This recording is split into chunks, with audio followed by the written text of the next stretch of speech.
Hey guys, Dr. Michael Derry here today. I'm a doctor of physical therapy and I treat degenerative disc disease all the time. And a lot of times when people find out they have degenerative disc disease or DDD, it's after they have an image, an X-ray, an MRI, and the doctor or the radiologist puts a degenerative disc disease at level XYZ, L4, L5, L5S1, L3, L4, et cetera, et cetera. And then they have in their head that they have a degenerative disc disease. And what's the first thing you do? You go to Google, you talk to your friends. So today I want to do something special. I want to go through Google with you, and I want to show you what the internet has to show about degenerative disc disease.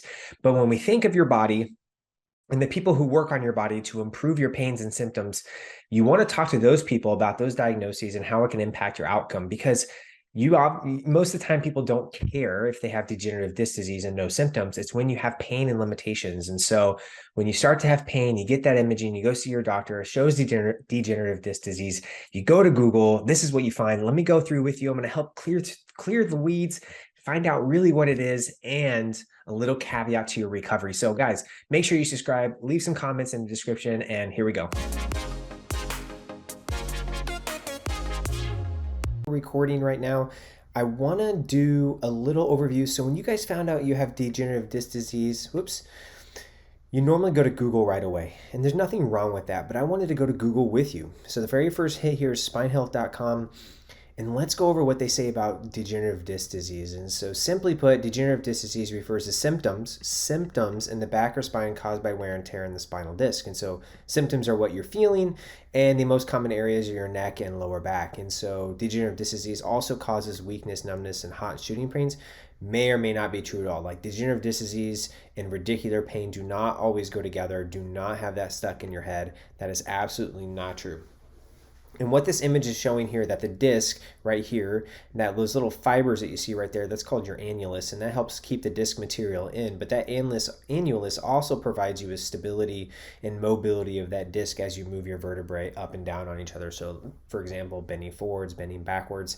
And what this illustration is showing is that maybe this disc is inflamed and red hot, it seems here, pushing on the nerve. But that doesn't necessarily have to be true, right? If that's true, then that would cause radicular pain, but I just went over that and how it doesn't have to correlate with radicular pain, so don't think about that.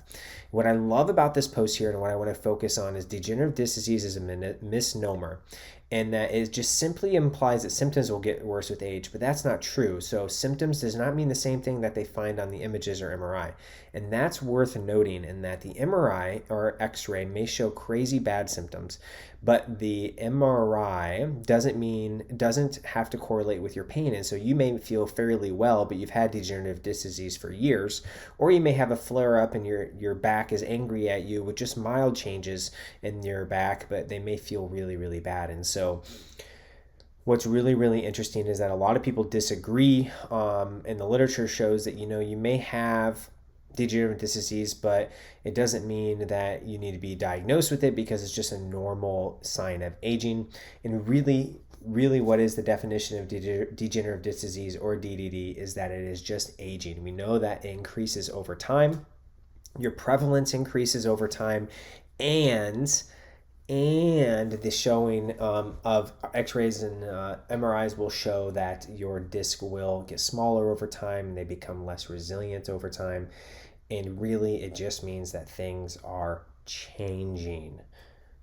Okay, so we just did a quick Google search, and we noticed that essentially what it says is things change over time. We know this. And the definition of degenerative disc disease is really a misnomer, because everybody has it. Every single human being that walks this earth has it. And we really shouldn't classify it as a disease if everybody has it.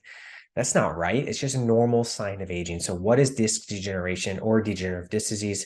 It's a very normal sign of aging. And so if you're most likely searching for this material, it's because you've been diagnosed via an image, and the doctor or radiologist or physician has told you that you have degenerative disc disease.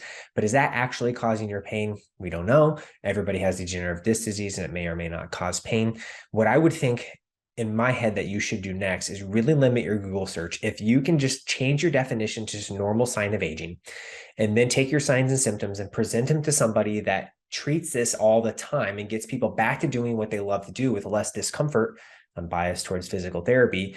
You go to them with this definition: I have a normal sign of aging, my back is flared up and not feeling well, I want to be able to do XYZ. Those are the people that you should be talking to. And so take this information for what it's worth. If you guys like it, please subscribe, leave some comments in the comments and description, because I think it's good to reset your mindset about what is degenerative disc disease. It's really just a normal sign of aging. It's not really a disease, and there's tons that you can do about it, and everybody's treatment is different. But you may have the sign of it, but that doesn't mean you have to have the symptoms of it, right? That pain, achiness, stiffness, numbness and tingling, burning. Really, it doesn't matter. And so take care of your body. It will take care of you. And the overall key of the treatment is just building up your resiliency after you calm down that pain. And so I've got more videos on how to do that. Guys, stay healthy, keep moving, and take care of yourself, and just engage, engage in your health, and just know that things can get better. So see you guys.